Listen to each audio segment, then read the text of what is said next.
Structuralism covers a lot of concepts and vocabulary, so I will be attempting to simplify these ideas to the best of my ability. In almost every instance, the core concept is that it is a system of binaries that define themselves by what they are not. In the same way that your computer uses simple ones and zeros in order to do everything amazing that your computer is capable of, in structuralism, what may seem simple at first can become something much larger and more complex. I will be dividing this video into 3 parts, each with their own binary focus. Part 1, Defending Common Sense. We'll look at the relationship between the signifier and the signified. Part 2, Literary Tradition. We'll look at the relationship between language and speech. And Part 3, Narratology. We'll look at the difference between the tell and the telling. Part 1, Defending Common Sense. Initially, I had some resistance to the concept of negative identification, which I was familiar with in psychology as the way of defining your identity by what you are not. Personally, I like to look at what I am not and see what parts of me are still the same as that thing that I am not. So it's not really that I'm not that thing, but it's that I'm not wholly that thing. While intersectionality is more of a post-structuralist focus, I found that structuralism still recognizes how structures influence and affect other structures through their relationships. Like the new critics, structuralism seeks a formula to explain what we would otherwise see as common sense. However, in the academic world, what we know to be true must be able to be proven before it can be taken seriously. It's like taking the app TikTok apart and breaking it down to its binary source. We know it works, but how does it work? In this way, it's not so much a case of science envy as science dependence. It all sort of starts with this guy, Ferdinand de Saussure. He said that the connection between a word and what that word means is arbitrary. The same animal has a different name in different languages. Even onomatopoeia, which you might think would be tied firmly to a sound concept, can present differently in different parts of the world. Therefore, within the sign, the word or the signifier is arbitrarily connected to the concept or the signified. Further, the word cat only means cat because it doesn't mean dog or chair or money. Even further, we can only truly understand a concept when we see its difference. If there is no cold, then we wouldn't understand hot the way that we do. If there is no evil in society, then there is no good to strive towards. To understand this, let's pretend it wasn't so. What would that mean? The idea in the fantasy series Aragon is that magic works by speaking the first language, when the signifier became directly connected to the signified. By tapping into that connection that isn't arbitrary, they can control the object. Some Catholics believe in the power of certain pictures or statues to connect to the idea of what it's depicting. And Voodoo holds that both words and items are connected to spiritual concepts. A non-spiritual way to look at this would be that reality has an essence and that our perception is flawed. However, Saussure says that these connections we perceive are merely arbitrary, and there is no reality underneath the reality that we construct with our words. And then there's the idea of virtual reality, but I won't get into that here. Okay, now we know the what and the why. Let's look at the how, because that's where we get to the analysis. From here, structuralism uses the idea of the sign to expand into the study of semiotics. First, we'll look at semiology, which is a subtopic of semiotics. Semiology looks at icons, signifiers that represent other signifieds through their resemblance to them. That's not a calendar, but it looks like one. Indexes, signifiers that represent other signifieds through a more directly related connection to them. I don't need to see the fire because I see the smoke. And symbols, something we are very familiar with analyzing in literary studies, which can go from something as simple as the red light means stop to the conch representing order and civilization in The Lord of the Flies. The full idea of semiotics alone could be its own 20-minute video. Heck, most of the parts of this video could each be their own 20-minute video. But I'll simplify it by saying that semiotics operates on the binary difference between the denotative and connotative meaning of a word. Basically, what every 9th grade English teacher works to teach their freshman students in preparation for state testing. I'll give a quick example of how I teach figurative language to my students in a structuralist formula. Take the metaphor, school is hell, for instance. My students begin to laugh and agree for various reasons. They each have their own understanding of what this metaphor means to them. But how does it work? To understand it, we first replace school with A. We then replace hell with B. And since we are already dealing with variables, let's go ahead and replace is with an equal sign. Now, the structure of the metaphor generally works by attaching a connotative value attributed to B to the denotative value of A. From here, we would make a list of every association that we have with our B.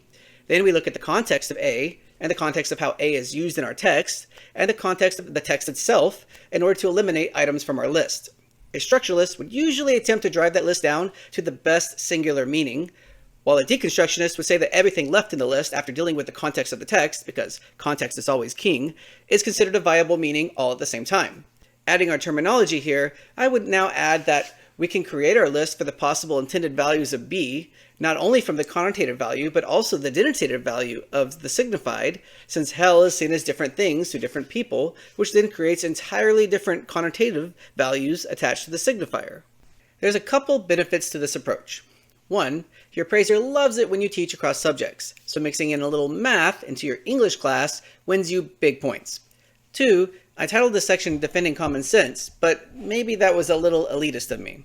While it is common sense to me, because I have read a lot and consumed a lot of long-form media, some of our students were YouTube youths and are TikTok teens that have never read a book and are often 3 to even 5 years or more behind in their reading comprehension skills. To them, understanding a metaphor is not common sense, so it helps to have a left-brain approach to a right-brain problem in order to assist them in catching up. This also gives advanced students a way to explain in their essays what it is that they know in their heads. Part 2, Literary Tradition. In this section, we will look at what scholars did with another binary that Saussure examined: langue, or language, or the rules of grammar, and parole, or speech, or the usage of language. Levi-Strauss later applied this binary in a broader sense to literature. He says that parole is seen as our text, one example of a usage of language. This is called the surface structure, while the langue is seen as the tradition of storytelling, or the narrative grammar. For example, the Western literary tradition, which is seen as the deep structure of the text. Structuralists becomes concerned here with how the surface structure is the same as the deep structure, because it follows the grammar, or different from it, because it is commenting on the grammar. When the structure is repeated, it is synchronic, and when it is changed, it is diachronic. It's important to note here that structuralists do not only look at broad narrative grammars, like the Western literary tradition, but also subgrammars and subgrammars in subgrammars. For example, we are reading Passing, a novel published as part of the narrative grammar of the Harlem Renaissance. Some of the articles we have looked at have discussed how it both fits within that grammar and how it sets itself apart from it. To best understand this, we can look at the concept of the hermeneutic circle, which says that to understand the part, we have to understand the whole, and to understand the whole, we have to understand the part. The text is the part, while the tradition is the narrative whole, or the context. Here, you can easily see what will later become the idea of New Historicism. Some people didn't like this idea that your text couldn't get away from the influence of the tradition that you reside within, which led to a satirical piece called The Death of the Author by Roland Barthes, who joked that the tradition must then be the author of the text if everything is only seen as connected to the tradition. This is explained another way by saying that we can look at the science of why the water is boiling, or we can remember, as John Lennox says, that the water is only boiling because I want to make tea. We must recognize the science of the action, but we can't ignore the agency behind that formula. It is only through understanding these structures that Joseph Campbell was able to discover the concept of the hero's journey. Which reminds me that the best book to read to understand just how influential the structuralist approach is to both literature and literary analysis is a book you've probably already read, as it's one of the highest selling books on criticism. How to Read Literature Like a Professor, with fun chapters like When in Doubt, It's from Shakespeare. Yes, she's a Christ figure too. It's all about sex, except sex. And It's My Symbol and I'll Cry If I Want to. I was wondering why I recognized the writing style of our book, How to Interpret Literature, and now I realize that Parker, at times, is mimicking Foster's methods of exposition and authorial style.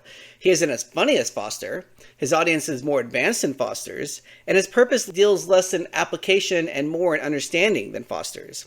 We could say he mimics Foster's narrative grammar, when possible, because Foster's books sell more than his. Even Foster's version of a book made just for kids has sold over 750,000 copies.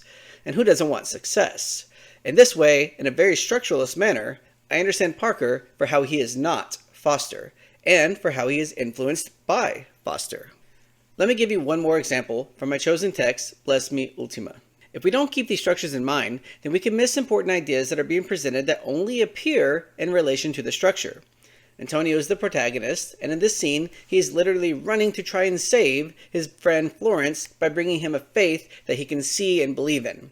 Florence is an atheist because his life has been a hell of sorts, and he can't believe there is a God that would allow that. He refuses the idea of salvation from something that doesn't make sense and that can't be proven. In addition, he has been verbally and physically abused by believers for being an atheist. Antonio at this point has just met the golden carp, a giant gold fish god that can be physically seen. He is running to Florence to show Florence a god that he can actually see and believe in, a god that is different from the Catholic god that Florence has rejected. However, Florence drowns in the lake before Antonio can arrive. Within the story of Bless Me Ultima, we can read this as the event that causes Antonio's crisis of faith and deconstructs his understanding of the world. However, if we have read How to Read Literature Like a Professor, then we know that when a character goes under the water and comes up, then we have on our hands a metaphoric baptism, and the character will go through a rebirth or a change of inner self. When we look at why Florence drowns and doesn't surface for the baptism that awaited him, a new God that he could see and a salvation offering hope for his life, then we can analyze why the structure has been changed for Florence. The text says, there was a red spot on Florence's forehead where he must have hit bottom or the edge of the culvert, and there was some rusty black barbed wire around one arm. That must have held him down. Here we can look at the connotative and denotative value of these words as a metaphoric message for why Florence wasn't able to accept his salvation. The red on his forehead could be anger. The barbed wire is the pain and suffering that he has endured that drowns him and prevents his transformation.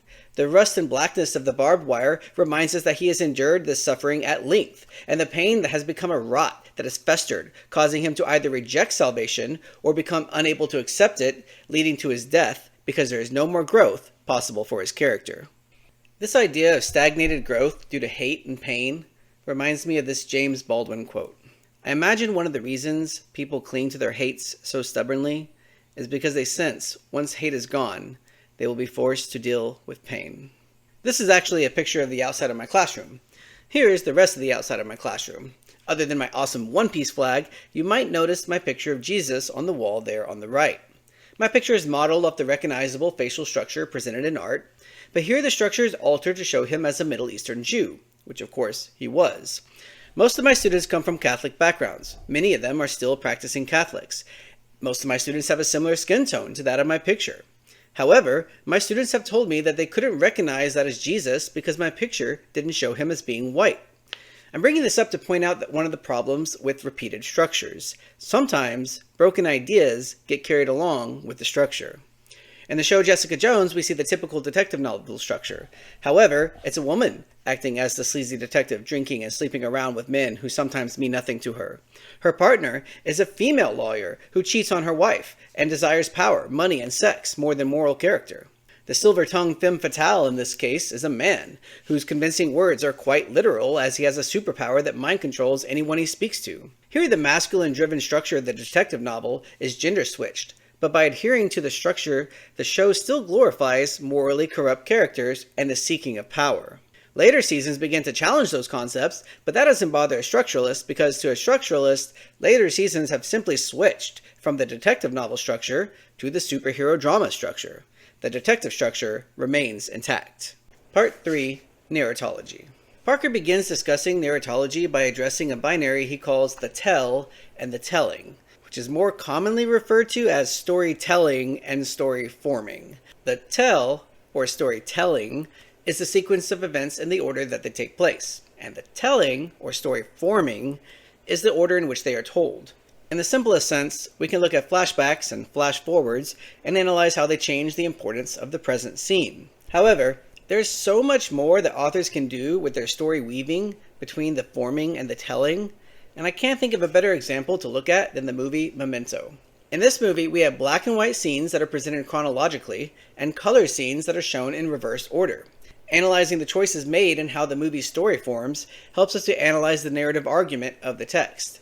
The most obvious being that the movie is attempting to place us in the same condition as the protagonist of the film, being unable to understand the order of events because his world or memory is constantly resetting. The less obvious and more interesting narrative argument deals with responsibility, guilt, and accountability.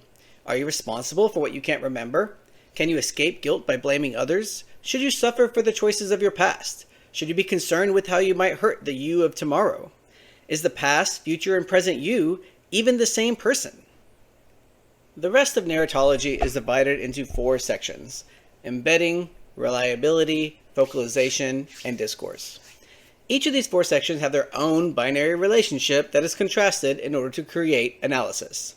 Each of these binaries connect in some way to the idea of what's being said and how it's being said. some more directly than others. In this way, I am using the concept of the tell and the telling more broadly than Parker uses them.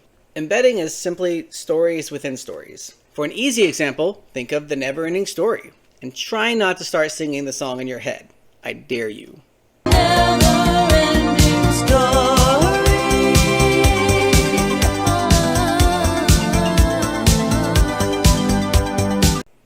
Okay, yes, I cheated. Here, we have the story in the book that he is reading, and the story of him trying to read the book. The outer story affects the embedded story, and the embedded story affects the outer story until they become the same story by the end of the movie. Whether we have such direct interaction or not in, say, another text with an embedded story doesn't matter. The structuralist will still analyze them as having a narrative effect on each other. Reliability refers to how much we can trust the narrator. When we read a novel, we have to decide if the narrator is reliable or not. Do we trust Irene as a reliable narrator? Is she imagining the affair? Is she projecting or internalizing her own guilt? Even if we think she is unreliable at times, there must be times when she is reliable. Determining when we can trust her and when we can't allows us to better analyze her character and the structure of the story. Focalization looks at another binary relationship between the focalizer and the focalized. The focalizer is telling the story, and the focalized is the object of the focalizer's attention. Often the focalizer, if they are a character and not a narrator, will be focused on themselves. However, in passing, Irene is the focalizer and Claire is the focalized. This leads many critics to think of Claire as the real main character of the novel because she is the focal point of the narration. If we accept Claire as the real main character, then that changes how we perceive and trust Irene as the narrator. Discourse refers to the times in the text that we are given the thoughts or the words of a character. It is divided into direct discourse, which is essentially dialogue, and indirect discourse, which is essentially third-person narration. Now, for the first time in the entire chapter, we get a term for when the binaries intersect. Free indirect discourse is when the third-person narrator begins to sound like the first-person character expressing their thoughts. Let's just take a moment to realize how very unstructuralist of the structuralist it is to go beyond the binary. Intersectionality is more the domain of the post-structuralist, like I said, so I won't go further into this topic, but it definitely took me by surprise. Okay, there's one last binary relationship for our chapter that I will cover. That is the horizontal or syntagmatic axis of the text and the vertical or paradigmatic axis of the text. In our textbook, Parker only discusses this in relation to syntax, but this concept is much deeper and more applicable than that. Since Parker restrains himself to dealing only with syntax, I will as well. For this, let's look at the poem Crossing the Swamp.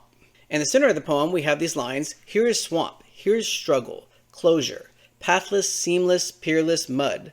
My bones knock together at the pale joints, trying for foothold, fingerhold, minehold, over such slick crossings, deep hip holes, hummocks that sink silently into the black, slack earth soup. Syntagmatically, this doesn't make sense. You can't be trying to walk and slipping, stuck in the ground, unable to get up, unable to go anywhere because the ground keeps disappearing at the same time. How can you slip on ground that isn't there? How can you try to walk if you're not even standing? However, paradigmatically, it makes perfect sense. We can see foothold as an attempt at moving away from the swamp, but there is no path because you will always slip and never move forward. We can see fingerhold as agency, but there is nothing to grab onto to pull yourself out from the swamp you have dug yourself into. We could see minehold as your attempt to understand your situation, but there is nothing like the swamp, and it is ever changing. As structuralists, we can even create our own binaries to examine within the poem, like the relationship between how the consonants and repeated S sounds create the sound of slipping and falling down. S-b, s-d. A sound that stops after the turn of the poem, and the speaker takes root within the swamp to become a breathing palace of leaves.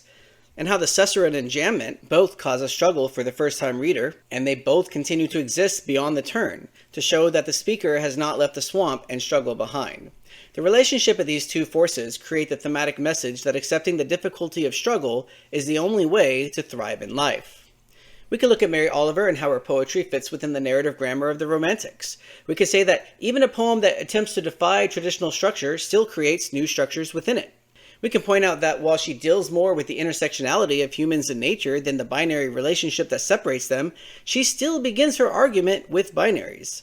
And that's the thing about structuralism. You can't really get away from it.